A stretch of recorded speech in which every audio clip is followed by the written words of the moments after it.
நியாயாதிபதிகள் 17வது அதிகாரம் 6வது வசனம். அந்நாட்களில் இஸ்ரவேலிலே ராஜா இல்லை, அவனவன் தன் தன் பார்வைக்கு சரிபோனபடி செய்து வந்தான். சொல்ல இன்னைக்கு உள்ள டைட்டில் ராஜா இல்லை. பக்கத்தில் பார்த்து கேளுங்க, ராஜா இருக்கிறாரா இல்லையான்னு கேளுங்க.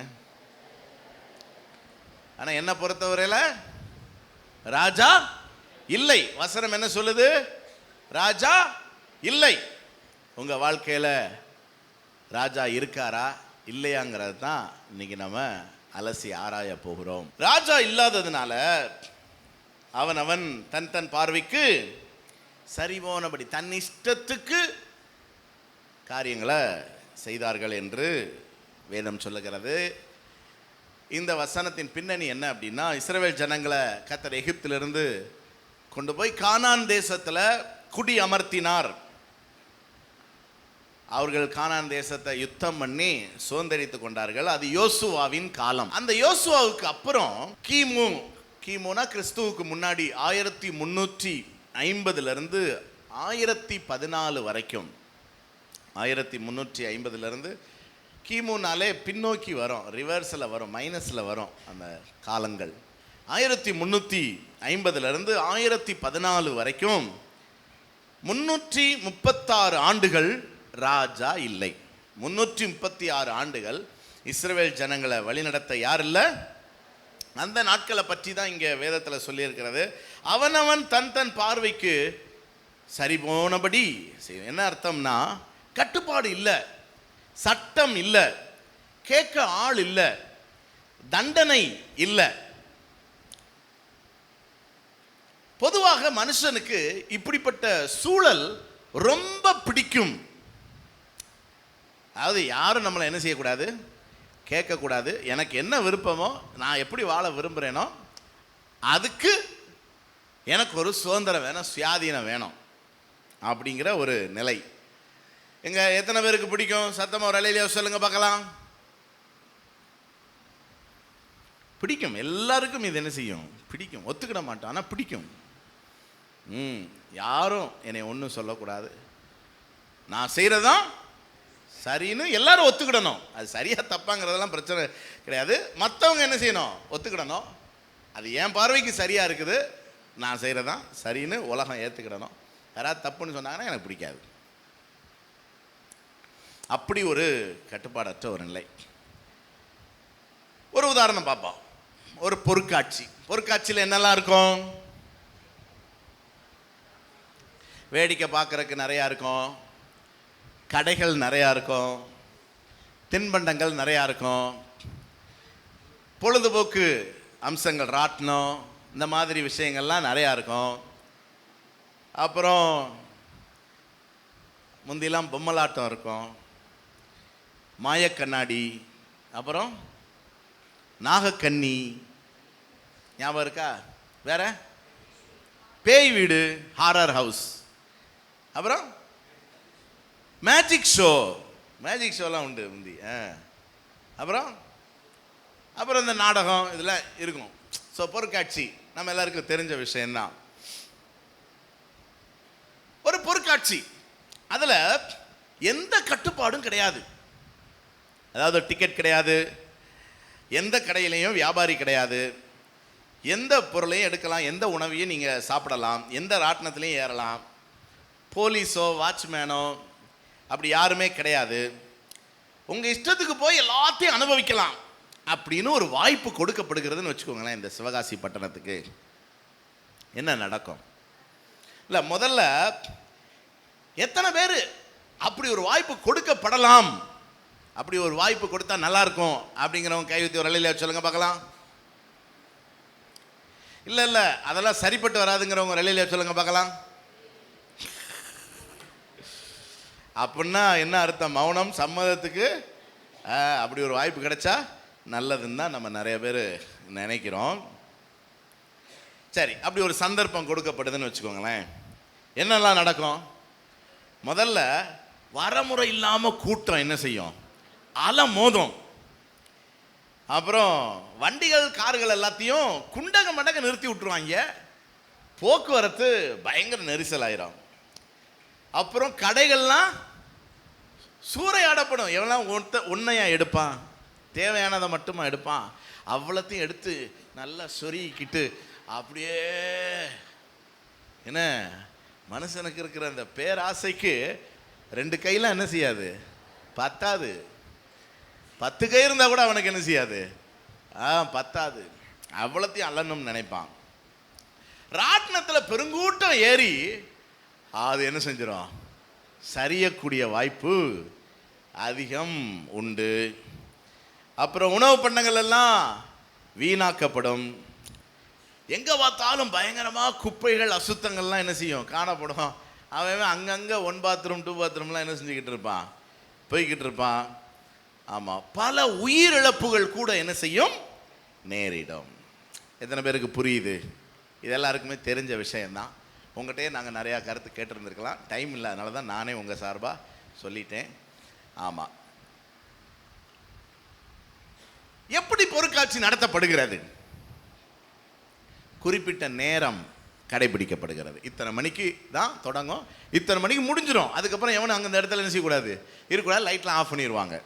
அப்புறம் டிக்கெட் எடுத்து தான் என்ன செய்யணும், போகணும். டிக்கெட் எடுத்தால் உள்ளே போ, இல்லாட்டினா உள்ள அனுமதி கிடையாது. அப்போ சின்ன பையங்கள்லாம் முதல்ல உள்ளே வருவாங்களா, அவங்க அப்பா அம்மா கூப்பிட்டு வந்தா தான். அது ஒரு கட்டுப்பாடு. குறிப்பிட்ட வாசல் வழியாக தான் என்ன செய்யணும், உள்ளே வரணும். அங்கங்கே கண்காணிப்பாளர்கள் இருப்பாங்க, செக் பண்ணுவாங்க. அப்புறம் நமக்கு தேவையான பொருட்களை தேவையான கடையில் காசு கொடுத்து நம்ம என்ன செய்வோம், வாங்குவோம். காசு கொடுத்து வாங்குறதுனால அந்த பொருட்களை நம்ம பத்திரமா என்ன செய்வோம், வச்சிருப்போம். எதையும் வீணாக்க மாட்டோம். அப்புறம் குப்பை போடுறதுக்கு இடம் இருக்கும், சிறுநீர் கழிப்பதற்கு இடம் இருக்கும். அதுலேயும் ஆண்களுக்கு தனியாக இருக்கும், பெண்களுக்கு தனியாக இருக்கும். எல்லாமே ரொம்ப ஒழுங்கும் கிரமமாக இருக்கும். ஆமாம், வரிசையாக தான் ராட்டினத்தில் என்ன செய்யணும், ஏறணும். ராட்டினம் ஃபுல்லாகிருச்சுன்னா நிப்பாட்டி விட்டுருவான். ஆமாம், எவ்வளோ க்ரௌடு வந்தாலும் அதை மேனேஜ் பண்ணுறதுக்குன்னு ஆட்கள் என்ன செய்வாங்க, இருப்பாங்க. வெளியேறதுக்கு தனி வாசல், வந்த வாசலில் என்ன செய்ய முடியாது அப்படின்னா அங்கே முட்டிக்கிடும். அதனால் தனி வாசல். வாகனங்கள் ரொம்ப வரிசை கிரமமாக என்ன செய்யும், நிறுத்தப்படும். எல்லாவற்றுக்கும் மேலாக லத்தி கம்போட போலீஸ்காரர் என்னாச்சு என்ன செய்வார், இருப்பார். அவருக்கு பயந்து எல்லாம் சீரும் சிறப்புமாய் நடக்கும். இப்போ எத்தனை பேர் கட்டுப்பாடு வேணுங்கிறீங்க? இருந்தா என்ன, இல்லாட்டி என்ன? தேவன் உலகத்தை எப்படி உண்டாக்கினார்? முதல் மனிதனாகிய ஆதாம் ஏவாளிடத்துல எல்லாத்தையும் அனுபவிக்கலாம், ஆனாலும் தொடாத. லா கொடுத்தாரா? என்னது லா? சட்டம் கொடுத்தாரா? பிரமாணம் கொடுத்தாரா? ரூல்ஸ் போட்டாரா? போட்டார். அப்ப நமக்கு அது எதை வெளிப்படுத்துகிறது? இதாங்க இந்த உலகம் எல்லாமே நம்ம அனுபவிக்கிறது தானங்க கொடுத்துருக்கிறாரு. இதுல என்னங்க அதை தொடாத இதை தொடாதன்னு வேற? இது ஒரு உலகமா? அதை செய்யாத இதை செய்யாத, இப்படித்தான் வரணும் அப்படித்தான் வரணும், இப்படித்தான் உடுத்தணும், இப்படித்தான் பார்க்கணும், இங்கே தான் உட்காரணும், இதைத்தான் செய்யணும், அதைத்தான். என்ன எனக்குன்னு ஒரு சுதந்திரம் கிடையாதா? பாருங்க, மனிதனுக்கு தேவன் சுய சித்தத்தை கொடுத்தார். மிருகங்களுக்கு அந்த சுய சித்தம். மிருகங்கள் என்னைக்காவது ரோட்டில் நின்று போராடுதா? நாய்கள் எல்லாம் கூடி அது என்னது, சாலை மறியல் பண்ணி என்ன, எனக்கு சோறு போட மாட்டேங்கிறாங்க, எல்லாத்தையும் ஃப்ரிட்ஜில் வச்சு அவங்களே சூடு பண்ணி சாப்பிட்றாங்க, மீதி சாப்பாடெல்லாம் எங்களுக்கு கொடுத்தா தானே நாங்களும் நைட்டெல்லாம் காவல் காக்குறோம், எங்களுக்கும் இந்த சமுதாயத்தில் உரிமை இருக்குது, எங்களை நீங்கள் காப்பாற்ற மாட்டீங்களா? நடு ரோட்டில் படுத்து கிடக்கும், மரியாதை இல்லாமல் ஹார்ன் அடிக்கிறாங்க, போன்னு. எங்களுக்குன்னு ஒரு என்ன சொல்கிறது, சுயமரியாதை இல்லையா அப்படின்னு எங்கேயாவது மிருகங்கள் கேட்குதா? ஏன்னா மிருகங்களுக்கு சுய சித்தம் கிடையாது. தேவ சாயல்ல மனிதனை கர்த்தர் படைச்சதுனால நமக்கு சுயாதீனத்தை கொடுத்தார். அந்த சுயாதீனம் தான் இப்ப நமக்கு பிரச்சனை. ஆனா கர்த்தர் இந்த சுயாதீனத்தோட உன்னை நான் சும்மா விட்டேன்னா நீ வாழ முடியாது. அதனால உனக்கு கட்டுப்பாடு வேணும், உனக்கு பிரமாணம் வேணும், கட்டளை வேணும், கண்காணிப்பாளர் வேணும் அப்படின்னு சொல்லி தான் அவனுக்கு கட்டுப்பாடு கொடுத்தார். அந்த கட்டுப்பாட்டில் வாழ்ந்தா வாழ்வு, இல்லாட்டினா சாவு. கட்டுப்பாட்டில் வாழ்ந்தா உயர்வு, இல்லாட்டினா கட்டுப்பாடு இல்லைன்னா சாவு. To you understand? ஏன் இப்போ உங்களை கழுத்தை பிடிக்கிறோங்கிறது தெரியுதா? ஏன் கிள்றோங்கிறது தெரியுதா? கிள்றாங்களா? ஏதோ உன்னைய கிள்றாங்களா? நல்லா கிள்ளணும். ஆமாம், புரியுதா உங்களுக்கு? என்னன்னா, உனக்கு வாழ்வு வேணுமா சாவு வேணுமா? உயர்வு வேணுமா தாழ்வு வேணுமா? முன்னேற்றம் வேணுமா பின்மாற்றம் வேணுமா? ஆண்டவர் முதல் மனிதன்ட்டையே ஒரு பாடத்தை சொல்லி கொடுத்துட்டாரு. டே, தொடாத, இப்படித்தான் இருக்கணும். ஆனால் மனிதனுக்கு பிடிக்குமா? அதை ஒரு குறைன்னு சொல்றாங்க. எல்லாத்தையும் சாப்பிடுன்னாரு, இதை மட்டும் சாப்பிடாதன்ட்டார். பாருங்க, அவன் இஷ்டப்படி செய்யின்னு சொன்னா சந்தோஷம், செய்யாதன்னு சொன்னா எதிரி. இந்த ஆள் ஒன்றும் செய்ய விட மாட்டேங்கிறார். இந்த அப்பா ஒன்றும் செய்ய விட மாட்டார். இந்த அம்மா எங்கேயும் விடாது. இந்த பாஸ்டர் சும்மா அது செய்யாத, ஈச்சியாத, அப்படி செய்யாத, இப்படி செய்யாத. பாருங்க, ஆதாம் ஏவாள் கட்டுப்பாடை ஏற்றுக்கொள்ளல. சாத்தான் இருக்கான், அவன் என்ன சொன்னா, நீ அந்த கட்டுப்பாட்டுக்கெல்லாம் இருக்க வேண்டிய அவசியம் இல்லை அப்படின்னு சொன்னா, வேலையை தாண்டி வாழ்னா. இவங்க அந்த பிரமாணத்தை மீறினதுனால வாழ்ந்தாங்களா செத்தாங்களா, உயர்ந்தாங்களா தாழ்ந்தாங்களா? நமக்கு தெரியும் ஆதாம் ஏவாள் கதை. பாருங்க, நம்ம வாஸ்த வசனத்தில் அந்நாட்களில் இஸ்ரவேலில் யார் இல்லை? ராஜா இல்லை. அவன் தன் பார்வைக்கு சரிபோனபடி செய்தான். அதனால என்ன நடந்துச்சு? சிறைப்பட்டார்கள், நெருக்கப்பட்டார்கள், அவமானப்பட்டார்கள், சொந்த தேசத்துல அடிமைகளாய் வாழ்ந்தார்கள். இன்னைக்கு நம்ம அநேகர் இப்படிப்பட்ட சிறையிருப்புக்குள்ள, கஷ்டங்களுக்குள்ள, அவமானத்துக்குள்ள சிக்கி கிடக்கிறதுக்கு காரணம் என்னன்னா, கட்டுப்பாடை மீறினது. நம்ம வாழ்க்கையில ராஜா இல்லை, நமக்குன்னு சட்ட திட்டங்கள் இல்லை, நமக்குன்னு பிரமாணங்கள் இல்லை. அப்படி நம்ம இஷ்டத்துக்கு வாழ நம்ம எடுக்கிற முயற்சி தான் நம்மளை கடைசியில முட்டுச்சந்தில் என்ன செஞ்சிருது? நிற்க வச்சிருது. கவனிங்க, எபேசியர் 2:3 நம்முடைய முற்காலத்தை பற்றி போட்டிருக்குது. எபேசியர் 2:3, முற்காலத்திலே நாம் எல்லாரும் எப்படி இருந்தோம்? மாம்ச இச்சையின்படி நடந்து, மாம்சமும் மனசும் விரும்பினவைகளை செய்து, சுபாவத்தினாலே மற்றவர்களைப் போல கோபாக்கினையின் பிள்ளைகளாய் தோம். எல்லாரும் சொல்லுங்க, தோம். முந்தி முற்காலத்தில் எப்படி இருந்தோமா? நம்ம இஷ்டத்துக்கு வாழ்ந்தோம். பக்கத்தில் பார்த்து சொல்லுங்க, முற்காலத்தில் நம்ம இஷ்டத்துக்கு வாழ்ந்தோம். அதை எவ்வளோ அழகாக டிஸ்கிரைப் பண்ணியிருப்பாருங்க. மாம்சமும் மனசும் விரும்பினவைகளை செய்து. ஞாபகம் இருக்கா உங்களுக்கு? பீடி குடித்தோம், தண்ணி அடித்தோம், படம் பார்த்தோம், என்ன நைட்டு சமைக்க கூட செய்யாமல் சீரியலில் உட்கார்ந்துருந்தோம், அப்புறம் ஊரை சுற்றினோம், கெட்ட வார்த்தை பேசினோம், அரட்டை அடித்தோம், ஜாலியாக இருந்தோம். நாடா எப்படி இருந்தோம் அந்த காலத்தில்? இப்படி ஒரு வெள்ளச்சேலையை கட்டி நம்மளை இங்கே கொண்டு வந்து உட்கார வச்சு முற்காலத்திலே. ஆனால் முடிவு என்னன்னு பாருங்க, அந்த மாம்சமும் மனசும் விரும்பினவைகளை செய்தவர்கள் யார்? கோபாக்கினையின் பிள்ளைகள். அப்படிப்பட்டவர்கள் மேல தேவனுடைய என்ன வரும்? கோபாக்கினை வரும். அது தேவனை அறிந்தவர்களாக இருந்தாலும் சரி, அறியாதவர்களாக இருந்தாலும் சரி. நான் சொல்றது புரியுதா உங்களுக்கு? ஆமா, இன்னைக்கு ஏன் இவ்வளவு ஆஸ்பத்திரி? மனுஷன் அவன் இஷ்டத்துக்கு வாழ்றான். அதனால வியாதிகள் என்ன செஞ்சிருச்சு? ஏன் இவ்வளவு சிறைச்சாலைகள்? ஏன் இவ்வளவு போலீஸ் ஸ்டேஷன்கள்? ஏன் இவ்வளவு கோர்ட்டுகள், ஏன் இவ்வளவு வழக்குகள், ஏன் இவ்வளவு கேமராக்கள்? முடியல மனுஷனை கண்ட்ரோல் பண்ண. என்ன? ஆமா, கேமரா இருக்கிறது மனுஷனுக்கு பிடிக்குமா பிடிக்காதா? பிடிக்காது. ஏன்னா ஒருவர் கண்காணிக்கிறார். நம்ம ஒரு கட்டுப்பாட்டுக்குள்ள இருக்கிறோங்கிற ஒரு உணர்வு மனுஷனை கஷ்டப்படுத்துது. நானே ராஜா, எனக்கு ஏன் ராஜா? மனுஷனுக்கு கட்டுப்பாடு என்ன செய்யாது?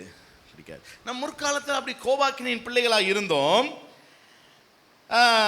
என்ன பண்ணோம்? கண்ணுக்கு பிரியமானதை பார்த்தோம், காதுக்கு பிரியமானதை கேட்டோம், நாக்குக்கு ருசியானதை சாப்பிட்டோம், மனசுக்கு பிடிச்ச இடத்துக்கு போனோம், மனசுக்கு பிடிச்ச காரியங்களை செஞ்சோம். அது சரியா தவறா அதை பற்றி நமக்கு கவலை இல்லை. அது யாருக்கும் பாதிப்பை ஏற்படுத்துமா அதை பற்றி நமக்கு கவலை இல்லை. அது நமக்கே அது தீமையான விளைவை ஏற்படுத்துமாங்கிறத பற்றியும் நமக்கு கவலை இல்லை. விளைவு என்ன? சாபம், பாவத்தின் சம்பளம். அப்படிப்பட்டவர்களாக இருந்தவர்களை நம்ம இயேசு ரட்சித்தார். எங்க ரட்சிக்கப்பட்டவர்களாம் சத்தமா அல்லேலூயா சொல்லுங்க பார்க்கலாம்.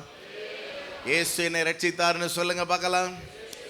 இயேசு என்னை ரட்சித்தார், முற்றும் என்னை மாற்றினார், சந்தோஷம் என்னில் பொங்குதே, சந்தோஷம் பொங்குதே, சந்தோஷம் பொங்குதே, சந்தோஷம் என்னில் பொங்குதே, அல்லேலூயா. இயேசு என்னை ரட்சித்தார், முற்றும்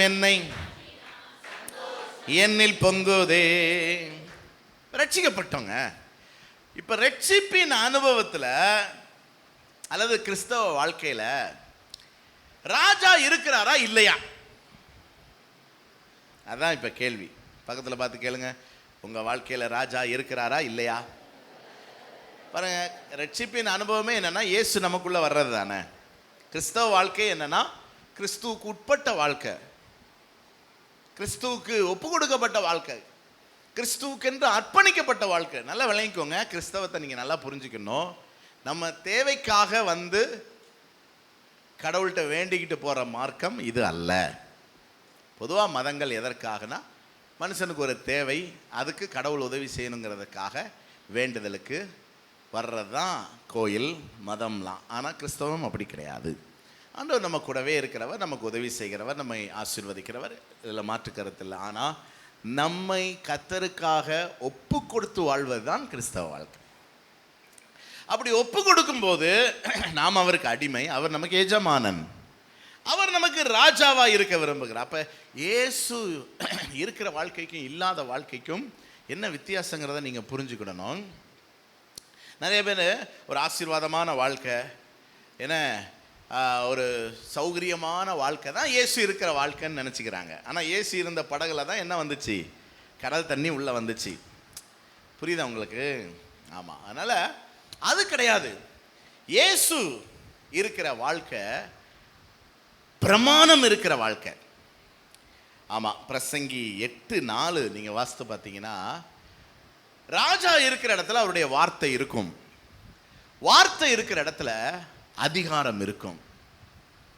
புரியுதா? ராஜா இருக்கிற இடத்துல என்ன இருக்கும்? வார்த்தை. வார்த்தை இருக்கிற இடத்துல அதிகாரம். ராஜானாலே எதையும் பார்த்துக்கிட்டு சும்மா இருக்க மாட்டார். என்ன? ஆமா, இந்த மன்னர் ஆட்சி நடைபெறுகிற நாடுகள்லாம் பார்த்தீங்கன்னா அப்படி இருக்குங்க, அப்படி இருக்கும். ஆமா, உதாரணத்துக்கு இப்போ சிங்கப்பூர் எடுத்துக்கிட்டீங்கன்னு வச்சுக்கோங்களேன். சிங்கப்பூர் தேசம் அப்படி ஒரு அழகான தேசங்க, சுத்தமாக இருக்கும். நம்ம பாட்டுக்கு சாக்லேட் தாளை உரிச்சு கீழே போடுற மாதிரிலாம் என்ன செய்ய முடியாது, போட முடியாது. அப்படி ரூல்ஸ்னா ரூல்ஸ் தான். சிட்டி ஆஃப் ஜீரோ கிரைம்னு சொல்லுவாங்க. அங்கே வந்து போலீஸை பார்க்க முடியாது, ஆனால் ரூல்ஸ்னா ரூல்ஸ் தான். நீங்கள் ரூல்ஸை மீறினீங்கன்னா எல்லா இடத்துலையும் கேமரா வச்சுருப்பாங்க, தூக்கி கொண்டு போய் உள்ளே வச்சுருவாங்க, வெளியே வர முடியாது.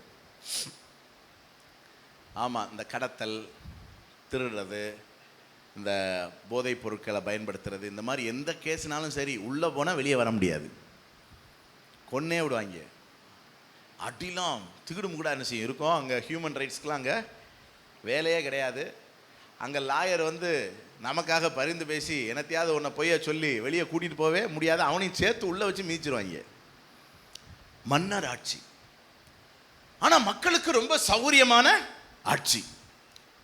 அவ்வளவு மாதிரி துபாய் எடுத்துக்கோங்க, என்ன துபாய், சார்ஜா, அபுதாபி, என்ன சவுதி அரேபியா, இதெல்லாமே மன்னர் ஆட்சி. அங்கே உள்ள நாடுகள்லாம் பார்த்தீங்கன்னா செல்வ செழிப்பாக இருக்கும்.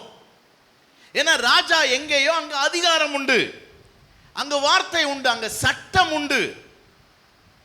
நீங்கள் அரபு தேசங்கள்லாம் ஏதாவது தப்பு பண்ணீங்கன்னா 4 முக்கு சந்திக்கிற இடத்துல நடுவில் வச்சு சுடுவான். தெரியுமா உங்களுக்கு? பயங்கரமான சட்டம். நீ நல்லா இரு, சந்தோஷமா இரு, ஆனால் அடுத்தவனுக்கு எந்த தீமையும் என்ன செய்யக்கூடாது. சட்டம்னா சட்டம் தான். லெஃப்டில் போனால் லெஃப்டில் போனோம், ரைட்டில் போனால் ரைட்டில் போனோம், இல்லட்னா தூக்கிட்டு போயிடுவான். ஈவு இறக்கமே கிடையாது. அங்கே நம்மளை காப்பாற்றுறதுக்கு எந்த வக்கீலும் வர முடியாது. எனக்கு அமைச்சரை தெரியும் அப்படிலாம் ஒன்றுமே சொல்ல முடியாது. நான் பிரான்ஸ்க்கு போயிருந்தப்ப ஜெர்மன் தேசத்தினுடைய அதிபர், அப்படின்னா பிரைம் மினிஸ்டர், அவரை டிஸ்மிஸ் பண்ணுறாங்க கவர்மெண்ட்டு. அதை நியூஸை பார்த்தேன், ரொம்ப ஆச்சரியமாக இருந்துச்சு. என்னென்னா வெளிநாடுகளுக்கு அவங்க ஏதோ ஒன்று உற்பத்தி செய்து சப்ளை பண்ணுற விஷயத்தில் அந்த நாடு இந்த பிரைம் மினிஸ்டருக்கு ஒரு நினைவு பரிசு கொடுத்துருக்கு. தங்கத்தில் ஒரு நினைவு பரிசு கொடுத்துருக்கு. இந்த ஆள் நினைவு பரிசு தானன்ட்டு வாங்கிட்டு போய் வீட்டில் வச்சுக்கிட்டார். கணக்கு காட்டலை. யாரு? Prime minister. Prime minister. இந்த கேஸ் வந்துச்சு. தீர்ப்பு வர்ற அன்னைக்கு அவர் நாட்டில் இல்லை, அவர் அரசு முறை பயணமாக எங்கே போயிருக்கிறார்? வேறொரு நாட்டுக்கு போயிருக்கிறார். போகும்போது அரசு மரியாதையோடு அவர் அனுப்பி வச்சாங்க. அரசு விமானத்தில் அவர் போயிருக்கிறார். அவர் திரும்பி வர்ற அந்த நாளில் தான் தீர்ப்பு வருது. இவர் ஊழல்வாதி, இவர் பிரதமராக இருக்க தகுதியற்றவர் அப்படின்னு தீர்ப்பு வந்துச்சிங்க. முடிஞ்சிங்க. அவர் இறங்கி வரும்போது ஒரு போலீஸ் கூட காவலுக்கு கிடையாது. ஏன்னா he is no more prime minister. அவர் பிரதமர் கிடையாது. அவர் ஒரு சாதாரண மனிதனை போல இறங்கினார், வெளியே வந்தார்.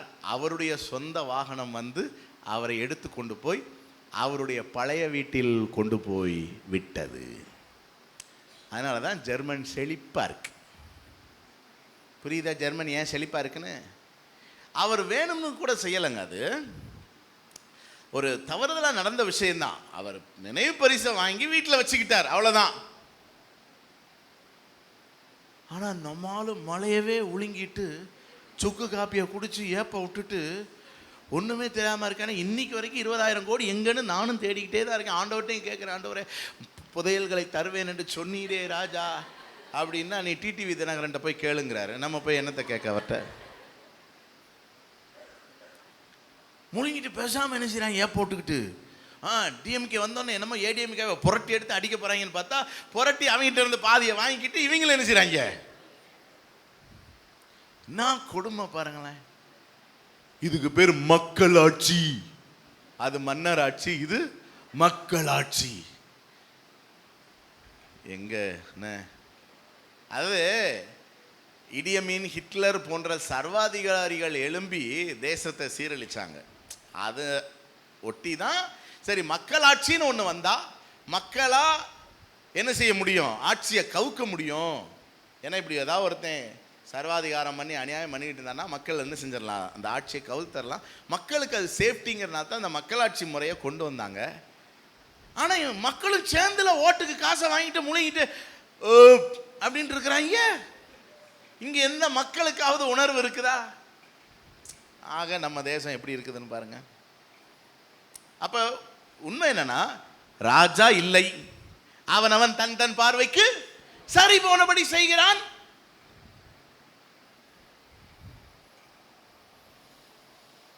இப்போ தேசத்தை விட்டுருங்க, நம்ம வாழ்க்கையில் இயேசு ராஜாவின் ஆட்சி இருக்கணும். புரியுதா? இயேசு ராஜா நமக்குள் வாழ்ந்தா அவருடைய பிரமாணம், அவருடைய கட்டுப்பாட்டுக்குள்ள நம்ம என்ன செய்யணும்? வாழணும். அப்ப நம்முடைய சித்தம் அல்ல, யாருடைய சித்தம்? புரியுதா? என் இஷ்டப்படி நான் வாழ்கிற வாழ்க்கை அது வாழ்க்கை அல்ல. எனக்குள் ஒரு ராஜா இருக்கிறார். அந்த ராஜா என்ன சித்தம் கொள்ளுகிறாரோ அதன்படி செய்வதுதான் கிறிஸ்தவ வாழ்க்கை. புரிஞ்சுக்கிட்டீங்களா? ஆமா. சரி, இந்த ராஜா நமக்குள்ள இருந்தா எப்படி ஒரு பிரமாணத்துக்குள்ள நம்மை நடத்துவாருன்னு சில குறிப்புகளை நான் சொல்றேன். முதல்ல கவனிங்க, ரொம்ப வெரி ப்ராக்டிக்கல் தான். முதல்ல சின்ன பிள்ளைகள்லேருந்து ஆரம்பிப்போம். நீங்கள் வீட்டில் ஒரு பிள்ளையா இருக்கிறீங்க அப்படின்னா உங்கள் பெற்றோருக்கு கட்டுப்பட்டு வாழணும். அதுதான் இயேசு ராஜா இருக்கிற வாழ்க்கை. உங்களுக்கு இயேசு ராஜாவா இருந்தால் அந்த ராஜா உங்களை பார்த்து என்ன சொல்லுவார்? நீ உன் பெற்றோருக்கு அடங்கியிரு. நம்ம போய் அந்த ராஜாட்ட எங்கள் அம்மா அப்படி செய்கிறாங்க, எங்கள் அப்பா அப்படி செய்கிறாங்க, நீ வாயை மூடிக்கிட்டு நீ உன் பெற்றோருக்கு அடங்கியிரு. எங்க ஆகாரையே ஆண்டவர் அதை தாங்க சொன்னார். யாரை சொன்னார்? ஆகார. என்ன சொன்னார்? போய் நாச்சியாரின் கீழ் அடங்கியிரு. பாருங்க, அவர் ராஜாங்கிறனால நமக்காக கூஜா தூக்க மாட்டார். நல்லா புரிஞ்சுக்கோங்க. He will not compromise with anything. புரியுதா? கட்டுப்பாடுனா கட்டுப்பாடு தான், பிரமாணம்னா பிரமாணம் தான், சட்டம்னா சட்டம் தான். நீ அப்படி வாழ்ந்தா நீ நல்லா இருப்ப, நீயும் நல்லா இருப்ப, உன் பக்கத்தில் இருக்கிறவங்களும் நல்லா இருப்பாங்க. ஏன் இப்படி சட்டங்கள்லாம் பெருகிக்கிட்டே போகுது? ஒரு மனிதன் இன்னொரு மனிதனுக்கு தீமை செய்கிறதுனால தான். அப்போ நம்ம எல்லாரும் கூடி தீமை இல்லாமல் வாழணும்னா நம்ம எல்லாருமே பிரமாணத்துக்கு உட்பட்டவர்களாக இருக்கணும். அப்போ ஒரு 18 வயசு வரைக்கும் என்ன, நீ அதுக்கப்புறமும் தகப்பன் தாயுடைய தயவுல தான் வாழ்றனா, அப்பவும் நீ எப்படி தான் இருக்கணும்? கட்டுப்பட்டு தான் இருக்கணும். கல்யாணத்துக்கு அப்புறமும் தகப்பன் தாய்மாருடைய ஆதரவுல தான் வாழ்றனா, அவங்களுக்கு எப்படி தான் இருக்கணும்? கட்டுப்பட்டு தான் இருக்கணும். நான் சொல்றது எத்தனை பேருக்கு புரியுது? புரிஞ்சா சரிதான். இன்னைக்கு வரைக்கும் நான் என்னுடைய தாய் தகப்பனுக்கு கட்டுப்பட்டு தான் இருக்கிறேன். எங்கள் பாஸ்டர் என்னுடைய மாமா இருந்த வரைக்கும் அவங்களுக்கு நான் கட்டுப்பட்டு தான் இருந்தேன். நான் ஒன்று செய்வேன், அவங்க வந்து நோன்னு சொல்லுவாங்க, விட்டுருவேன். இதுதான் இயேசு ராஜா வாழ்க்கை. புரியுதா உங்களுக்கு? சாத்தான் கூஜாவை தூக்க விட்டுருவான். நீ யார், நீ எந்த பரம்பரையிலேருந்து வந்தவன் அப்படின்னு உசுப்பேத்துவான் நம்மளை. உடனே மீசையை முறுக்கிட்டு என்னத்தையாவது செஞ்சோம். புரியுதா? இயேசு ராஜா வாழ்க்கைனா கட்டுப்பாடு இருக்கும். நான் போய் எங்கள் அம்மா அப்படி சொல்கிறாங்க, எங்கள் அப்பா அப்படி சொல்கிறாங்க, மாமா அப்படி சொல்கிறாங்க, எங்கள் அத்தா அப்படி சொல்கிறாங்க, அவர்களுக்கு கீழ் அடங்கியிரு. இவங்கெல்லாம் சொல்லாமல் இருக்கணும்னா நீ 18 வயசுலேயே கிளம்பி எங்கே வந்திருக்கணும்? உன்னைத்தான் டெல்லி கொண்டு போனேன்ல, அங்கேயே ஒரு ஷெட்டை போட்டு கொட்டு திட்டி இருக்க வேண்டியதானே. என்னத்துக்கு வந்த திட்டங்களுக்கு கேட்பார்ல என்னைய? வந்தியில அம்மா வக்கனையாக ஆக்கி போட்ட சோறை சாப்பிட்டீல, சௌரியமாக காடு மேடா அலைஞ்சு பொண்ணு தேடாமல் அவங்க அழகாக பொண்ணை கூப்பிட்டு வர நீ தூக்கிட்டு போய் குடும்பம் நடத்தினீல. அப்போ அம்மா அப்பா சொல்கிறத கேளு. மாமா தானே சம்பளம் கொடுத்தாரு, சச்சு கொடுத்தாருல, அப்போ நீ அவங்க சொல்கிறத கேளு. நான் சொல்ல எத்தனை பேருக்கு புரியுது? நீங்கள் இருந்து பாருங்கள், ராஜா உங்களை ஆசீர்வதிப்பார்.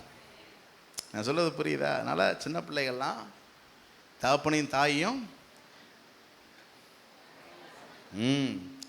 இயேசுவையே பற்றி நீங்கள் ஒரு வசனத்தில் வாசித்து பார்த்தீங்கன்னா, லூக்கா 2:51 பாருங்கள்.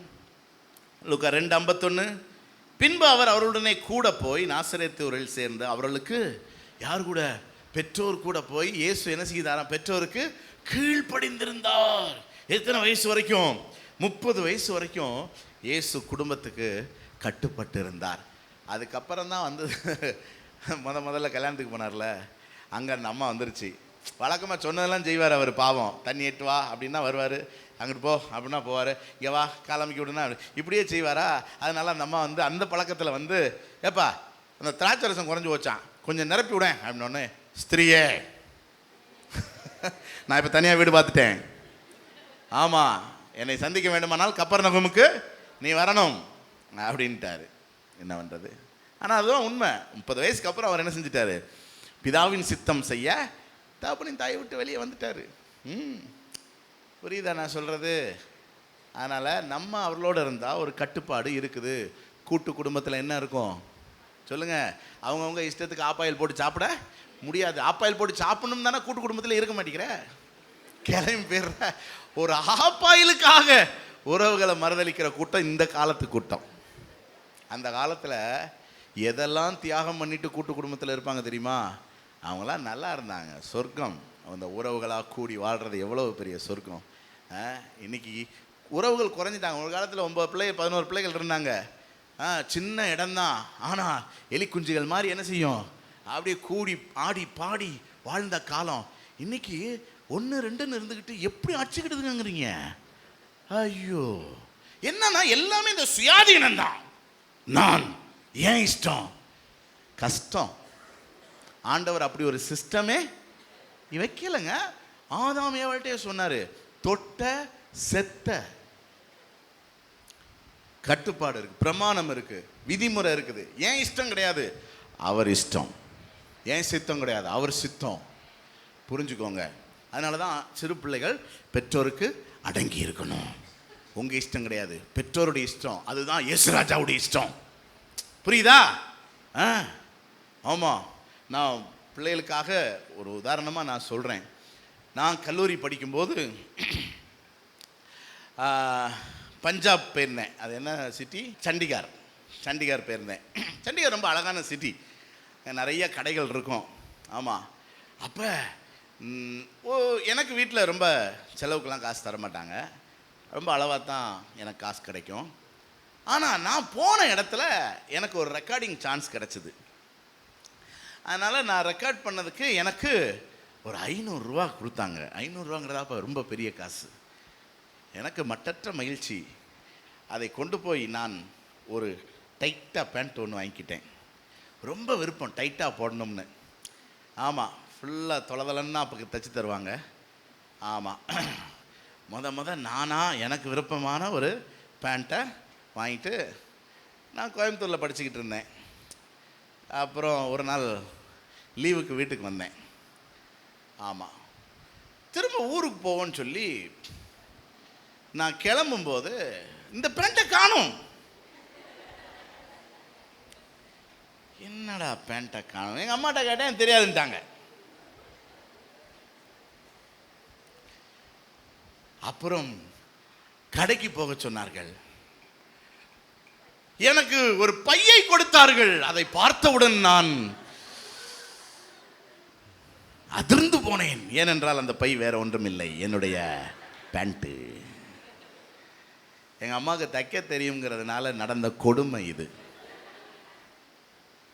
நான் இல்லாத நேரம் அதை கிழிச்சு என்ன தைச்சிருச்சு எங்கள் அம்மா. என் சித்தம் அல்ல உம் சித்தம் அம்மா, என்னாலே அல்ல உம்மாலே ஆச்சுன்ட்டு நான் கிளம்பி ஊருக்கு போயிட்டேன். ஸோ அன்று முதல் இன்று வரைக்கும் எங்கள் அம்மானா அம்மா தான். ஒன்றும் குறைஞ்சி போல ஐயா, நல்லா தான் இருக்கும், போதும். அதனால் தேவ பிள்ளைகளே புரிஞ்சுக்கோங்க, இதுதான் வாழ்க்கை. 2வது, கணவனுக்கு கட்டுப்பட்டு மனைவி. எபேசியர் 5:22 மனைவிகளே உங்கள் கர்த்தருக்கு கீழ்ப்படிகிறது போல உங்கள் சொந்த புருஷருக்கு. எங்க கீழ்ப்படிதல்னே வந்தாலே புரிஞ்சுக்கோங்க, உங்க சித்தம் அல்ல, யாருடைய சித்தம்?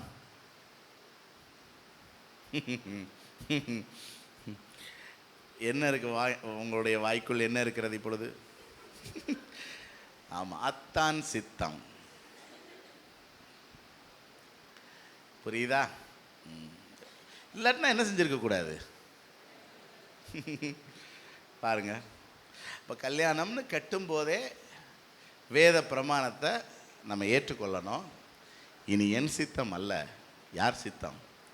அத்தான் சித்தம். எது வரைக்கும்? அத்தான் இருக்கிற வரைக்கும். அதுக்குன்ட்டு எதுவும் செஞ்சு விட்டுறாதீங்க. புரியுதா? ஆமாம். ஆனால் நீங்கள் இதில் காம்ப்ரமைஸ் ஆண்டவர் ஆக மாட்டாருங்க. நீங்கள் நல்லா புரிஞ்சுக்கோங்க, ஆண்டவர் ஆக மாட்டார். ஏன்னா அதனால் அத்தானுக்கு செய்ய வேண்டிய கடமைகள் எல்லாம் என்ன செய்யணும்? செய்யணும். காலமுக்கு சொல்லுவார். என் மனைவி ஷாக் ஆகிட்டா முதல்ல நான் காலமுக்க சொன்ன உடனே. ஏன்னா அவள் எதிர்பார்க்கவே இல்லை. ஆனால் கத்தர் அப்படி. ஆனால் எனக்குமே அவங்க அமுக்கி விட்டா தான் என்ன. அதனால் பாருங்கள், நல்லா தானே இருக்கிறோம். ஆமாம், நல்லா சமைச்சு கொடுங்க, வீட்டை நல்லா சுத்தமாக வச்சுக்கோங்க. ஏன்னா அவர் வேலைக்கு போகிறாரு வாராரு, அவர் நல்லபடியாக பார்த்துக்கோங்க. நல்லா சம்பாதிக்கணும் என்ன, அவருக்கு உற்சாகம் கொடுங்க, ஊக்கம் கொடுங்க, ஆலோசனை கொடுங்க, ஒத்துழைப்பு கொடுங்க. வேறு வழி இல்லை. என்ன பண்ணிட்டீங்க சொல்லுங்கள். புரியுது அவங்களுக்கு? சத்தியத்தை புரிஞ்சுக்கணும் நீங்கள். நான் சத்தியத்தை சொன்னதுனால சத்துருவானேனோன்னு பவுல் கேட்குறாரு. நான் என்னை சத்துருவா நினச்சா பரவாயில்ல, இதுதான் சத்தியம். ஆண்டவர்கிட்டே நீங்கள் போய் கேட்டு பாருங்களேன், என்ன சொல்லுவார்? சரிம்மா விட்டு வந்துருன்னா சொல்லுவார், அடங்கியிரு. ஆமாம். அதே நேரத்தில் புருஷர்களும் மனைவியை எப்படி தான் போகணும், அட்ஜஸ்ட் பண்ணி தான் போகணும். சோறு கிடைக்காது, புரியுதா? அதனால் நீங்களும் அட்ஜஸ்ட் பண்ணுங்கள். ஆனால் நீங்கள் அந்த கட்டுப்பாட்டுக்குள்ளே இருக்கணும். மூணாவது, தேச சட்டங்களுக்கு நம்ம கட்டுப்பட்டு வாழணும். ரோமர் 13:1 மேலான அதிகாரத்துக்கு நம்ம கீழ்ப்படியணும்னு பைபிளில் போட்டிருக்கு. நம்மளை ஆளுகிறவர்கள் நல்லவர்களோ கெட்டவர்களோ உண்மையுள்ளவர்களோ அநீதி உள்ளோ அதை பற்றி கவலை கிடையாது. அவங்களுடைய அதிகாரத்துக்கு நம்ம என்ன செய்யணும்? கட்டுப்பட்டது ஆகணும். அடுத்து, சபையின் விதிகளுக்கு நம்ம கட்டுப்பட்டிருக்கணும். ஆமாம், அதனால தான் சபையில் கர்த்தர் கொண்டு வந்து நம்மை சேர்க்கிறாருன்னு போட்டிருக்கு. ஸோ அதனால் சபையில் அங்கத்தினர் ஆகாதவங்க ஃபார்ம் ஃபில்லப் பண்ணி ஃபோட்டோ எடுத்து 500 கட்டி என்ன ஆகணும்? அங்கத்தினர் ஆகணும். இலவசமாக அங்கத்தினர் ஆன காலமெல்லாம் முடிஞ்சு போச்சு. இனி அங்கத்தினர் ஆகணும்னா எவ்வளோ ரூபா கட்டணும்? 500 கட்டணும். அங்கத்தினர் ஆகாட்டினா இதுக்கு விதிமுறைகள் இருக்குது. உங்களுக்கு கல்யாணம் நடத்தி வைக்க மாட்டோம், வீடு சந்திக்க வரமாட்டோம், ஜோம் பண்ணுவோம். இங்கேருந்து ஜோம் பண்ணுவோம். ஏதாவது ஆத்திரம் தோத்திரம்னா ஜோம் பண்ணுவோம். அது எல்லாருக்கும் தான் ஜோம் பண்ணுவோம். ஆனால் சபையினுடைய நன்மைகளை அனுபவிக்கணும்னா நீங்கள் யாராக இருக்கணும்? அங்கத்தினராக இருக்கணும். ஸோ இதெல்லாம் மூப்பர்களாக கூடி சேர்ந்து போட்ட ஒரு தீர்மானம். அந்த அதிகாரத்துக்கு நீங்கள் உங்களை உட்படுத்தி கொள்ளணும். ஆராதனைக்கு ஒழுங்காக வரணும். மெம்பர்ஷிப்பை போட்டு வீட்டில் என்ன செய்யக்கூடாது? தூங்கக்கூடாது. குறிப்பிட்ட காலம் சபைக்கு வரலைன்னா அந்த அங்கத்துவத்தை கேன்சல் பண்ணுறதுக்கான அதிகாரமும் மூப்பர்களுக்கு என்ன செய்யுது? இருக்குது. ஆமாம். அதனால் சபைக்கு வரணும். சில பேர்லாம் என்ன சொல்கிறாங்கன்னா, நான் ஞானஸ்நானம் எடுத்திருக்கேன், நீ வரலாம் போக மாட்டேன். பைபிளே சொல்லியிருக்கு, நீ ஞானஸ்நானம் எடுத்தீங்கன்னா மனம் திரும்புதலுக்கு ஏற்ற கனி கொடு. அப்படின்னா என்ன அர்த்தம்? சபைக்கு போ, ஒழுங்கா என்ன ஆராதனைக்கு போகணும். அது மாதிரி சத்தியத்தில் வளரணும், கனி கொடுக்கணும். ஆண்டவரே சொல்றாரு, கனி கொடாத மரத்தை வெட்டுங்கிறாருங்க. கனி கொடாத மரத்தை, பிரயோஜனமே இல்லாத மரத்தை நீ சர்ச்சிலே என்ன செஞ்சுருக்காத, வச்சிருக்காத அப்படின்லாம் ஆண்டவர் சொல்கிறாரு. எல்லாத்துக்கும் பிரமாணம் இருக்குதுங்க. தயவுசெய்து நீங்கள் புரிஞ்சுக்கோங்க. ஏன் இப்படி கேட்குறாங்க, அப்படி சொல்கிறாங்க அப்படிலாம் நினைக்காதீங்க. போவோம், கர்த்தர் ஆசீர்வதிப்பார். எங்கே இயேசு ராஜா இருக்கிறாருன்னா ஒரு அல்லேலூயா சொல்லுங்க பார்க்கலாம். வேலை ஸ்தலத்தில் கட்டுப்பட்டு இருக்கணும். வேலை ஸ்தலத்தில் ஒருவேளை உங்கள் கூட வேலை பார்க்குறவங்க ரட்சிக்கப்படாதவங்க துன்மார்க்கமாக இருக்கலாம், அடாவடித்தனம் பண்ணலாம், அநியாயம் பண்ணலாம், திருடலாம். ஆனால் நம்ம அப்படி செய்யக்கூடாது. வேலையில் உண்மையாக இருக்கணும். நேரம், உண்மை, உழைப்பு, கடின உழைப்பு. ஆமாம், நேரத்துக்கு உள்ளே போகணும், உண்மையாக இருக்கணும், கடினமாக என்ன செய்யணும், நம்மளால் கம்பெனிக்கு நன்மை என்ன செய்யணும், நடக்கணும். கம்பெனியில் 5 பைசாவை நம்ம திருடக்கூடாது, கள்ளக்கணக்கு எழுதக்கூடாது, ஏமாற்றி காசு சம்பாதிக்க கூடாது, முதலாளியை ஏமாற்றக்கூடாது, முதலாளிக்கு நஷ்டத்தை ஏற்படுத்தக்கூடாது. எந்திரங்கள் இருக்கும், அதுக்கு எந்த நஷ்டத்தையும் ஏற்படுத்தக்கூடாது. ஏன்னா இயேசு ராஜா இருக்கிறார், அவர் பார்க்குறார். ஆமாம், ஒருவேளை உங்கள் முதலாளி உங்களுக்கு அநீதி செய்தாலும் நீங்கள் ஒன்று உங்களுக்கு பிடிக்கலன்னா விளைவிக்கணும், உள்ளே இருந்துக்கிட்டு தீமை செய்யக்கூடாது. ஏன்னா இயேசு ராஜா இருக்கிற வாழ்க்கை. ஸோ எந்த ஒரு சந்தர்ப்பத்திலைங்க இயேசு என்ன செய்வாருங்கிறத யோசித்துக்கோங்க. அவர் செய்கிறது தானே நம்மளை செய்ய சொல்லுவார். என்ன சொல்கிறீங்க? அதனால் இயேசு ராஜா வாழ்க்கை. பள்ளிக்கூடத்துக்கு போகிறீங்க, கல்விக்கூடத்தில் விதிகளை என்ன செய்யணும்? பின்பற்றணும். படிக்கிற பிள்ளைகள், உங்களுக்கு இருக்கிற ஒரே டிமாண்ட் என்ன தெரியுமில? நல்ல மார்க் எடுக்கணும். அதுக்கு தான் பரீட்சைலாம் வைக்கிறாங்க. புரியுதா? அதனால் நல்லா படிக்கணும், நல்ல மார்க் எடுக்கணும். அதுக்கப்புறம் நீங்கள் என்ன பண்ணுங்க, இதுதான் கல்விக்கூடத்துக்கு நீங்கள் காட்டுகிற இன்டெகிரிட்டி, உண்மை. அதுக்கு தான் கல்விக்கூடம். சும்மா என்னத்தையாவது சொல்லிக் கொடுக்கணுன்னா தான் வீட்டிலே நாங்கள் சொல்லிக் கொடுத்துட மாட்டோமா? எதுக்கு பள்ளிக்கூடத்துக்கு அனுப்புகிறோம்? எதுக்கு பள்ளிக்கூடத்தில் இவ்வளோ சிஸ்டம் வச்சுருக்கிறாங்க? யோசித்து பாருங்கள். எந்த பள்ளிக்கூடத்தில் சிஸ்டம் இல்லையோ அந்த பள்ளிக்கூடத்துக்கு பிள்ளை ஜாலியாக போகுது. ஆனால் வாழ்க்கை உருப்படுமா? எந்த வாத்தியார் ரொம்ப ஸ்ட்ரிக்டாக இருக்கிறாரோ, எந்த பள்ளிக்கூடத்தில் ஒழுக்கங்கள் ரொம்ப வற்புறுத்தப்படுகிறதோ, அங்கே படிக்கிற பிள்ளைகள் நல்லா என்ன செய்கிறாங்க? இருக்காங்க. சமீபத்தில் ஒரு பள்ளிக்கூடத்தை பற்றி கேள்விப்பட்டேன். நம்முடைய ஊரில் காம்ப்ரமைஸே பண்ண மாட்டாங்களாம். அதுக்கு மேலே பெற்றோர் போய் என்ன அடிக்கிறீங்கன்னு கேட்டால் சீட்டை தூக்கி கொடுத்து போ உன் பிள்ளையை தூக்கிட்டு அப்படின்ட்டுருவாங்களாம். அப்படி தான் இருக்கணும். ஏன்னா அது இயேசு ராஜா வாழ்க்கை. என்ன? ஆமாம். பாருங்கள், எல்லாத்துக்கும் மேலே கர்த்தர் இருக்கிறார். நல்லா புரிஞ்சுக்கோங்க. நம்மளை ஆசீர்வதிக்கிறது யார்? கர்த்தர். நம்மளை வழி நடத்துறது யார்? நம்மளை உயர்த்த வேண்டியது யார்? ஸோ நம்முடைய எல்லா பிரயாசத்துக்கும் பலனை கொடுக்க வேண்டியது யார்? கர்த்தர். அதனால் நம்ம கட்டுப்பட்டு தான் போகணும். ஒழுக்கமாக இருக்கணும். என்ன? ஆசிரியரில் என்ன செய்யக்கூடாது? கிண்டல் பண்ணக்கூடாது, பரியாசம் பண்ணக்கூடாது. அதுக்குன்னு ஒரு குரூப் இருப்பாங்க, அவங்க கூட சேரவே கூடாது. ஆமாம், நம்ம ஆண்டவருடைய பிள்ளைகள் எல்லாருக்கும் தெரியணும், இவங்க இயேசுராஜா பிள்ளைகள். இவங்க கூட யார் இருக்கா? இயேசுராஜா. இவங்க இயேசுராஜாவுக்கு கட்டுப்பட்டுருப்பாங்க. சில நேரம் பாருங்கள், இந்த மாதிரி பள்ளிக்கூடமாக இருக்கலாம், நம்ம வேலை செய்கிற இடமா இருக்கலாம், அங்கெல்லாம் நம்ம ரூல்ஸ் அண்ட் ரெகுலேஷன்ஸை ஃபாலோ பண்ணணும்னு வச்சுக்கோங்களேன். நம்மளை ஒரு மாதிரி ஏமாளி கோமாளியாக பார்ப்பாங்க, தெரியுமா உங்களுக்கு? ஆனால் நம்ம அதற்கெல்லாம் பயந்து மற்றவங்களோட இணைஞ்சு எதுவும் செஞ்சிட கூடாது. நல்லா புரிஞ்சுக்கோங்க. நம்ம இயேசு ராஜா பிள்ளைகள். அவங்களுக்கு ராஜா இல்லை. நான் சொல்கிறது புரியுது அவங்களுக்கு? எங்கள் ரட்சிக்கப்படாத ஜனங்களை நீங்கள் பாருங்களேன், அவங்களுக்கு எந்த கோயில்லையாவது இப்படி தான் வாழணும்னு சொல்லித்தராங்களா? இல்லை. பிரமாணம் இருக்குதா? வேதம் இருக்குதா? யாராவது பைபிள் வாசிக்கிறாங்களா? இல்லை. அவர்களுக்கு ராஜா இல்லை. அவனவன் தன் தன் பார்வைக்கு சரிபோனபடி செய்வான். ஆனால் நம்ம அப்படி கிடையாது. என்ன? அடுத்து ஞானஸ்நான பிரமாணம் இருக்கிறது. ஞானஸ்நான பிரமாணம் இருக்கா இல்லையா? ஞானஸ்நானம் எடுத்தவங்கள ஒரு அலையிலையா சொல்லுங்க பார்க்கலாம். உங்களுக்கு ஞாபகம் இருக்கா? தண்ணிக்குள்ளே இறக்கி வச்சுட்டு என்ன கேள்வி கேட்டேன் ஞாபகம் இருக்கா? ஒழுங்கா சர்ச்சுக்கு போவியா? தசம் வாங்க கொடுப்பியா? திருவிருந்து எடுப்பியா? ஊழியம் செய்வியா? கேட்டேன்னா இல்லையா? அப்பெல்லாம் என்ன சொன்னீங்க? அந்த தண்ணிக்கு பயந்து வேகமாக தலையாட்டினீங்க. சீக்கிரம் கொடுத்து வேலை அனுப்புமியா அப்படின்ட்டு. ஆமேன் ஆமேன் ஆமேன். எங்கே போச்சு அந்த ஆமேன்? ஏங்க, ஞானஸ்நானம்ங்கிறது ஒரு உடன்படிக்கை தானே, தேவனோடு செய்த உடன்படிக்கை தானே.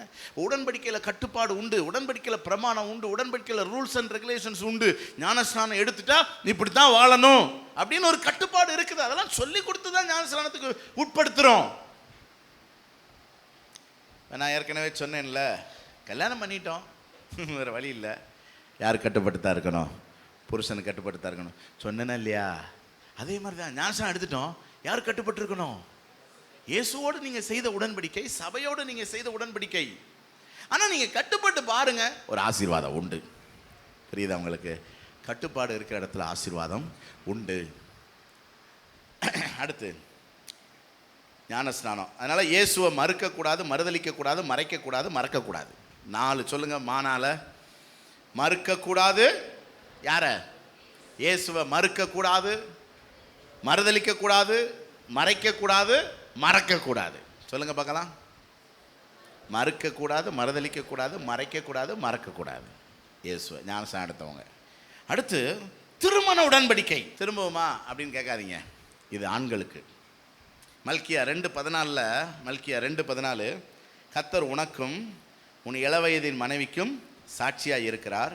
உன் தோழியும் உன் உடன்படிக்கையின் மனைவியுமாகிய அவளுக்கு நீ துரோகம் பண்ணாத. யாருக்கு சொல்கிறாரு? நமக்கு தான் சொல்கிறாரு, ஆண்களுக்கு தான் சொல்கிறாரு. உன் மனைவிக்கு என்ன செய்யாத? துரோகம் பண்ணாத. நான் கர்த்தர் சொல்கிறாரு, நான் உனக்கும் உன் மனைவிக்கும் யாராக இருக்கிறேன்? சாட்சியாக இருக்கிறேன். ஒருவேளை கல்யாணம் முடித்த பாஸ்டர் பார்க்காம இருக்கலாம், கேட்காம இருக்கலாம். அம்மா அப்பா பார்க்காம இருக்கலாம், கேட்காம இருக்கலாம். ஊர் ஜனம் பார்க்காம இருக்கலாம், கேட்காம இருக்கலாம். ஆனால் நம்ம செய்கிற ஒவ்வொரு அந்தரங்க காரியங்களையும் சாட்சியாக இருக்கிற கர்த்தர் என்ன செய்கிறாரு? நீங்கள் கல்யாணம் பண்ணதுக்கு யார் சாட்சி? புரியுதா? இங்கு கூடியிருக்கும் யாவரும் சாட்சியாக இருக்க அப்படின்னு சொல்கிறோம். ஆனால் கூடியிருக்கிறவெல்லாம் போயிடுவான் சாப்பிட்டு. ஆனால் யார் சாட்சியாக இருக்கா?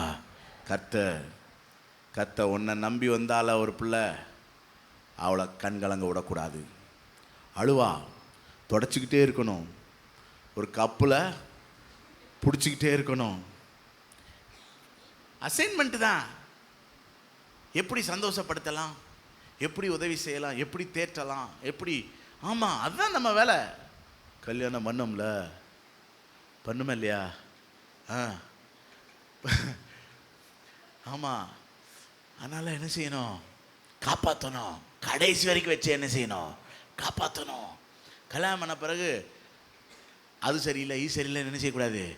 சொல்லக்கூடாதுங்க, கூடாதுங்க. ஏங்க, கல்யாணம் பண்ணுறோம், எல்லாம் பார்த்துட்டோம், நல்லா இருக்குதுங்க, நல்லா கல்யாணம் பண்ணுறோம். நீங்கள் நல்ல முடி இவ்வளோ தூரத்துக்கு இருக்குன்னே வச்சுக்கோங்களேன். உதாரணத்துக்கு நீங்கள் பார்த்து விரும்பி கல்யாணம் பண்ணிட்டீங்க. ட்ரையலுக்கு கல்யாணம் முடித்து வீட்டுக்கு போனோடனே நல்லா இழுத்தெல்லாம் பார்த்துட்டீங்க, ஒட்டு முடியல, நல்ல முடி தான்.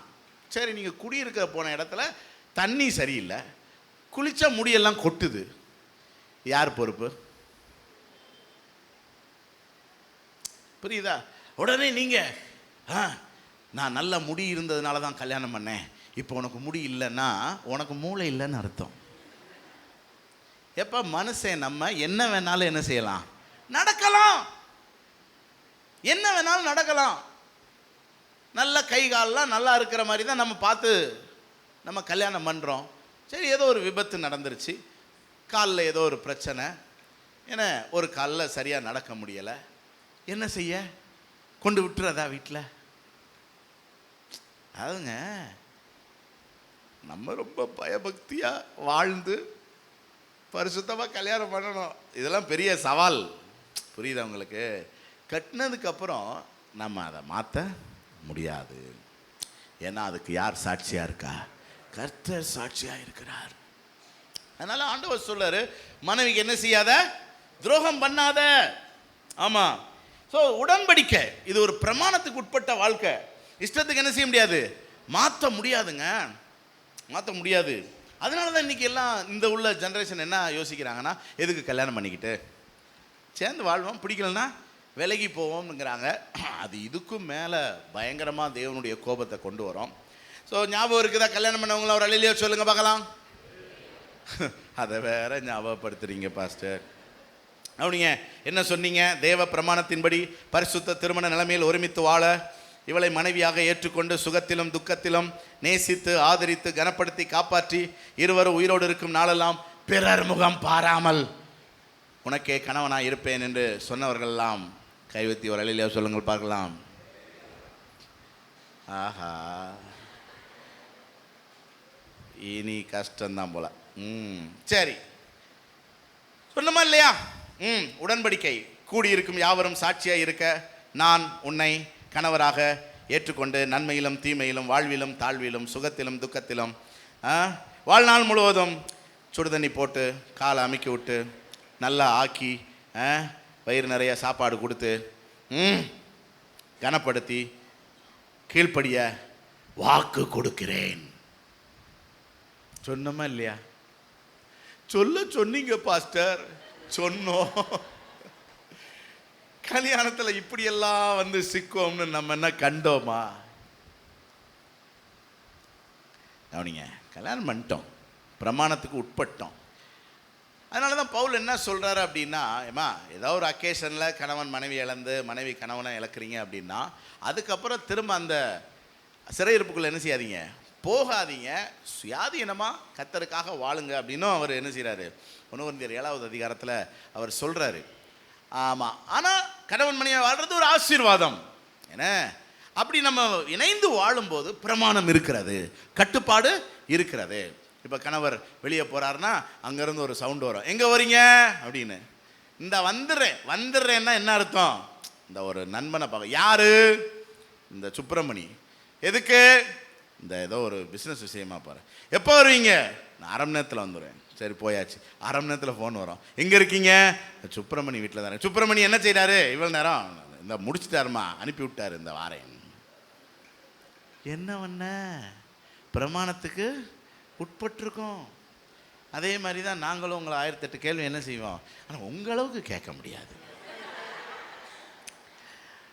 ஆனால் ஏதோ எங்களுக்கு ஒரு தன்மானம் சுயமரியாதை இருக்கிறதுனால நாங்களும் கேள்வி கேட்போம். என்ன பண்ண இன்னைக்கு முழுசும் அப்படின்னு. அதுக்குள்ளே நீங்கள் ஆரம்பிச்சிருவீங்க. எப்படியோ லாக். அதனால தான் மேரேஜ் என்ன சொல்கிறாங்க, லாக், இன்டர்லாக் சிஸ்டம். பிரமாணத்துக்கு உட்பட்டு நம்ம என்ன செய்யணும், வாழணும். அப்படின்னா முப்பிரி நூல் கர்த்தர் நமக்கு 3வது பிரியாக இருந்து நம்ம என்ன செய்வார், நடத்துவார். ஒரு அல்லேலூயா சொல்லுங்க பார்க்க. நல்லா விளங்கிக்கோங்க. கட்டுப்பாடு தான் ஆசீர்வாதம், பிரமாணம் தான் ஆசீர்வாதம், சட்டம் தான் ஆசீர்வாதம், மன்னராட்சி தான் ஆசீர்வாதம். ராஜா இருக்கிறவங்கள ஒரு அல்லேலூயா சொல்லுங்க பார்க்கலாம். இது போல அடுத்து வியாபார ஒப்பந்தம். 9வது என்ன ஒப்பந்தம்? வியாபார ஒப்பந்தம். 10வது கடைசியா ரொம்ப முக்கியமான ஒன்று, நம்முடைய வாழ்க்கையின் இலக்குகளை அடைகிறதற்குன்னு நமக்குன்னு சில கொள்கைகள் சட்ட திட்டங்கள்லாம் வேணுங்க. புரியுதா? அதான் இதெல்லாம் வெளியே இருந்து கண்ட்ரோல் பண்ணுற விஷயம். 10வது நமக்கு நாமே பிரமாணத்தோடு வாழ்கிறது. இன்னைக்கு காலையில் எத்தனை மணிக்கு எழும்பணும், யார் கிளாக்கை ஃபிக்ஸ் பண்ணணும், யார் டைம் ஃபிக்ஸ் பண்ணணும், நம்ம தான். என்னென்ன பண்ணணும் நம்ம தான். நம்மளுக்கு இருக்குது. யாரோ ஒருத்தர் சொல்லி ஒரு காரியத்தை செய்கிற வரைக்கும் அது நமக்கு ஆசீர்வாதம் கிடையாது. நாமே மனப்பூர்வமாக செஞ்சால் தான் ஆசீர்வாதம். நான் சொல்கிறது புரியுதா உங்களுக்கு? ஆமாங்க. நீங்கள் ஒரு வீட்டுக்காரருக்கு ஆம்லேட் போட்டு கொடுக்கணும்னு விரும்புகிறீங்க. நீங்களா விருப்பப்பட்டு போடுங்க, அந்த ஆம்லேட் வேற. அவர் கேட்டாரே அப்படின்னு போடுற ஆம்லேட்டு வேற. அது ஒருவேளை பொம்ப்ளேட்டாக இருக்கும்.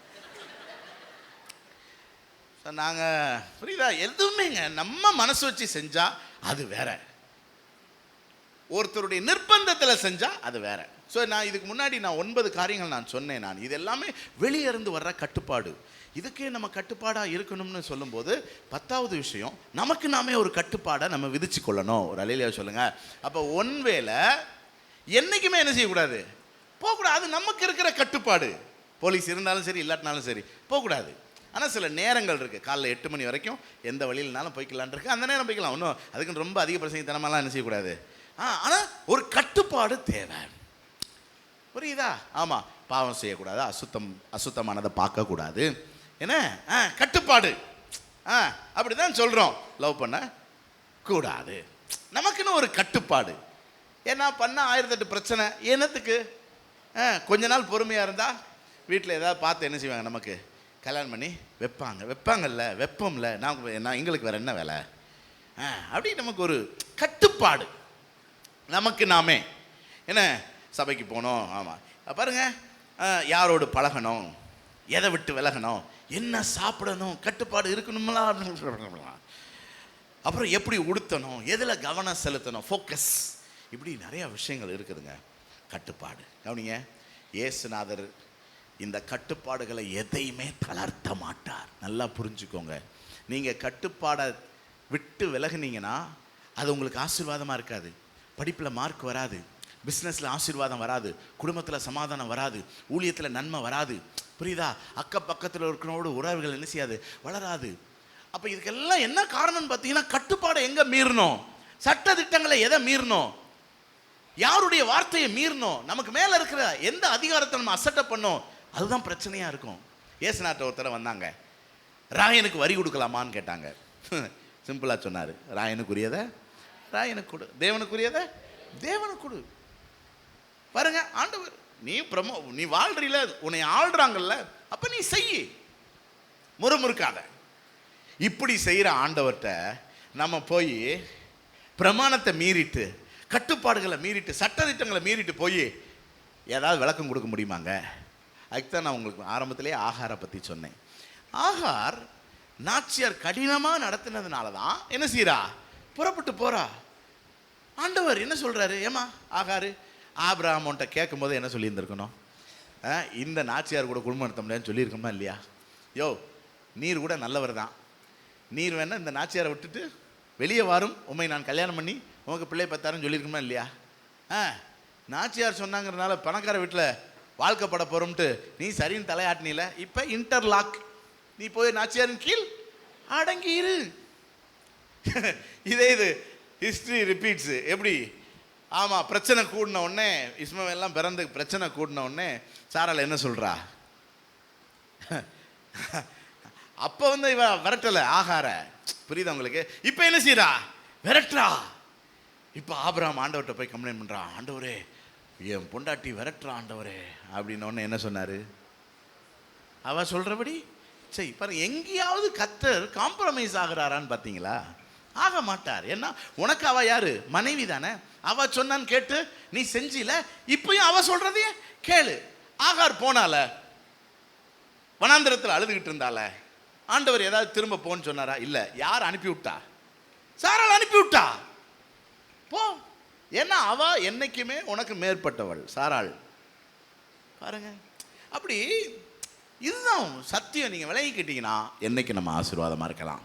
எத்தனை பேர் இயேசு ராஜா இருக்க வாழ போறீங்க? அதனால் இயேசு இருக்கிறாருன்னா என்ன அர்த்தம்னா அங்கே பிரமாணம் இருக்குன்னு அர்த்தம், சட்டம் இருக்குன்னு அர்த்தம். எல்லாரும் ஏஞ்சி நின்று ஜெபம் பண்ணுவோமா? ஓ எந்தன் உள்ளம் நீர் வந்ததால், வாழ்க்கையில் எல்லாம் நிறைந்திருப்பதால். ஓ எந்தன் உள்ளம் நீர் வந்ததால், என் வாழ்க்கையில் எல்லாம் நிறைந்திருப்பதால். உம்மை துதிப்பேன், உம்மை துதிப்பேன், நான் உம்மை துதிப்பேன், இன்றும் என்றும் உம்மை போற்றி பாடி தூதி. கைதட்டி பாடுவோமா? இன்றும் என்றும். ஆவியில் என்னை நிறைத்திருப்பதால், ஆச்சரியமாக நடத்தி செல்வதால். ஆவியில் என்னை நிறைத்திருப்பதால், ஆச்சரியமாக நடத்தி செல்வதால். உம்மை துதிப்பேன், நான் உம்மை துதிப்பேன், உம்மை துதிப்பேன், நான் உம்மை துதிப்பேன், இன்றும் என்றும் உம்மை போற்றி பாடி துதிப்பேன், இன்றும் என்றும் உம்மை போற்றி. ஓ எந்தன் உள்ளம் நீர் வந்ததால், என் வாழ்க்கையில் எல்லாம் நிறைந்திருப்பதால். ஓ எந்தன் உள்ளம் நீர் வந்ததால், என் வாழ்க்கையில். கரங்களை தட்டி கர்த்தரை மகிமைப்படுத்துவோமா? ஒரு பலரம ரக்கரத லரமனன தலரதியந்த ரமனன தலரமனா ஷபர பலபர தலரமனன தலரகதர ரதியந்த ரமன பலபர தலரமனா. பாருங்க, இயேசு நமக்குள் வந்தது நம்ம செய்யறதெல்லாம் பார்த்துக்கிட்டு சும்மா இருக்கிறதுக்காக அல்ல, நம்ம என்ன செய்யணும் என்ன செய்யக்கூடாதுங்கிறத போதிக்கிறதற்காக.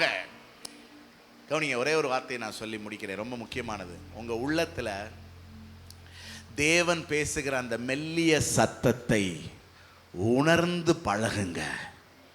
ரொம்ப காரசாரமா கர்த்தர் பேச மாட்டாருங்க.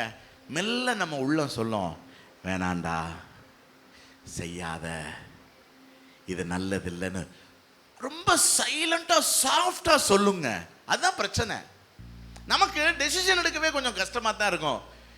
செய்யவா வேண்டாமா, செய்யவா வேண்டாம். ஆனா உள்ளம் சொல்லும் வேண்டாம். நான் சேலஞ்ச் பண்றேன், அந்த மெல்லிய உணர்வை நீங்க சீரியஸா எடுத்துக்கிட்டு அதுக்கு ரெஸ்பாண்ட் பண்ணி பாருங்க. உங்க வாழ்க்கையை கர்த்தர் பயங்கரமா ஆசீர்வதிச்சு உயர்த்திடுவாரு. எத்தனை பேர் அதற்கு ஒப்பு கொடுக்குறீங்க? உங்க இருதயத்தில் கை வச்சு ஆண்டவர்கிட்ட சொல்லுங்க, ஆண்டவரே எவ்வளவோ முறை அந்த மெல்லிய உணர்வை மெல்லிய சத்தத்தை நான் அசட்டை பண்ணி இருக்கிறேன். ஆண்டவரே, நீங்க மெல்லிய சத்தத்துல தான் பேசுவீங்கிறத நான் தெரியாம நான் அசட்டை பண்ணி இருக்கிறேன். என்னுடைய மாம்சமும் என் மனசும் விரும்பினது ரொம்ப ஸ்ட்ராங்கா இருந்ததுனால அந்த மெல்லிய உணர்வை நான் அசட்டை பண்ணி இருக்கிறேன். இனிமேல் அசட்டை பண்ண மாட்டேன்னு ஒப்பு கொடுங்க பார்க்கலாம்.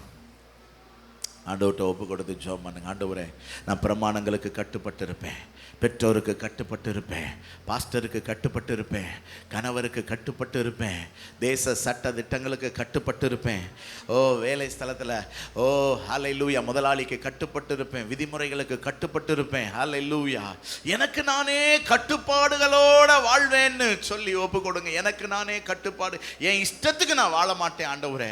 எத்தனை மணிக்கு தூங்கணும், எத்தனை மணிக்கு எழும்பணும், என்ன சாப்பிடணும், என்ன வேலை செய்யணும், எல்லாத்துக்கும் நான் எனக்கு நானே பிரமாணத்துக்கு உட்பட்டவனா இருப்பேன்னு ஒப்பு கொடுக்கிறவங்க வலது கரத்தை உயர்த்தி காட்டுங்க பார்க்கலாம். நல்ல ஆண்டவரே, நீங்க சத்தியத்தை போதிச்சிருக்கிறீங்க.